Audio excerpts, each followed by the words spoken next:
What's up mga amigo? Buenos dias, it's me again. Welcome back to my channel, El Pesco Barbosa TV. It's been a long time. May ano tayo i-unbox. Wala nang intro-intro dyan. Unbox na agad. Ano ko na kanina, yung karton ba rin siya tawag. So, ang laman nito ay para sa mini pet shop. Nagbukas ako ng panibagong mini pet shop ko na paunti-unti order ako ng mga may accessories, tapos so yung kaya lang ng budget ko, ito yung order ko. Uy! Parang hindi to bilog. Ay, bilog pala. Bilog pala to. So, I will cut this. Tama ba yung English ko? Scissor. I will scissoring this. Scissoring. What we call this is so may tawag oy, net, para sa mga halimbawa tayo ng dapi, yung betta fish or any ornamental fish na i-transfer natin, ito yung gagamitin natin, itong net. So, wow! Pink!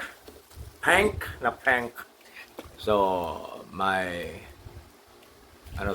dalawang set na sizes.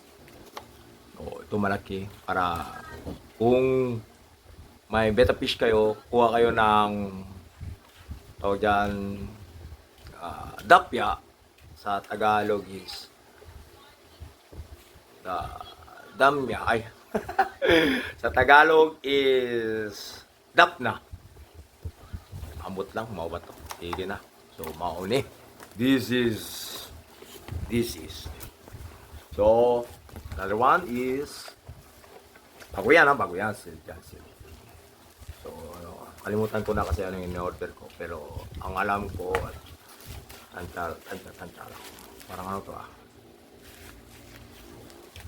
So, shoutout pala kay Fish Daddy. Yan, gusto niyo mag-order sa Cebu online. Dati pa ako nag-order sa kanya. Mabait yung seller. Tapos ito nga, laging yung parcel mo safe. To is aquarium sponge filter, small size, para sa pangmasa lang. Kasi buksan natin sa mga newbie dyan. Sponge filter ay gamit ito para sa wag na lang buksan kasi baka masira yung karton, ng customer, baka magreklamo. Although may naman tayo dyan, may picture. Yan ang sponge filter. So, nag-order ako ng pilis-pilis na Tagalohan. Tatlong piraso. So, ito na naman. Sealed. Hindi yan scam. May na-order na ako doon. Bali, yung ko, pet shop ay in front sa elementary school. Hindi pa talaga ako regular na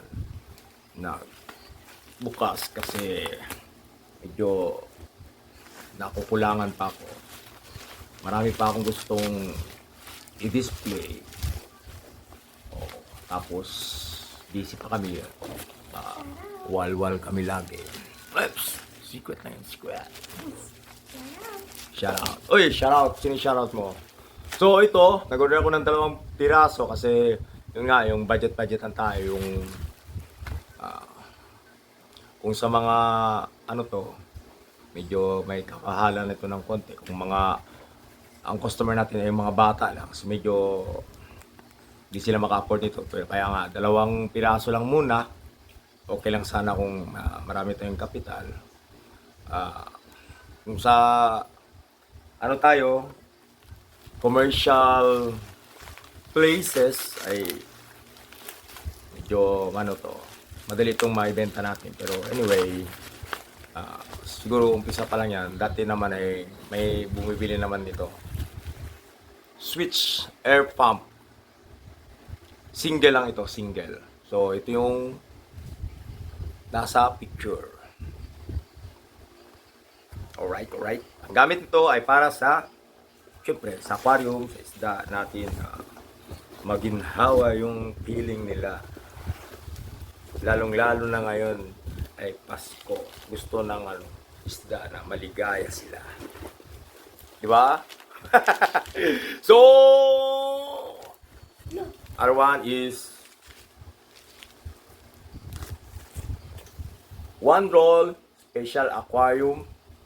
Anong nakalagay ito? Environmental protection type plastic aeration hose. So, ito yung combination. Nilagay mo itong hose dito. And then, of course, gagamitin natin to. So, may aerator na tayo sa ating aquarium. Okay? So, ito yung purpose. Bale, nabili na ako ng 1 roll kasi para di ako ang intention ko talaga is para makita ng mga customer na medyo presentable naman itong barong-barong na pet shop kahit paano may makikita silang display. So, yun. Ano to? Oh my God. Sticato. This is what we call rock salt. Ilang kilo to? 1 kilo? No, 1 kilo ba? This is 1 kilo. Rock salt kasi kailangan ko to pag mag-water change ako. Pagkatapos ng water change, maglagay ako ng konting asin para nga sabi nila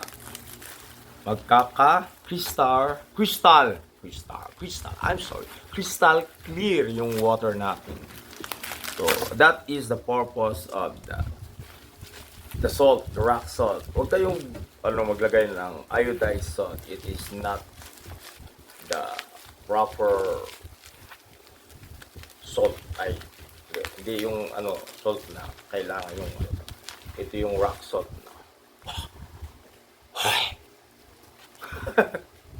So that's it for today. Ito yung mga binili ko ay malayo pa sa katotohanan kasi marami pa tayong kulang. Pero anyway, so kung gusto nyo mag-order, may sticker kasama Fish Daddy. Hanapin nyo lang sa online. Gusto nyo, why I recommend? Cause ang bait ng seller, napakaganda yung smooth yung transaction. So, kung bago pala sa channel ko, please don't forget to subscribe and hit the notification bell para lagi kang updated sa mga bago kong video. Adios. Hasta la vista, baby. Uy, bilis ka.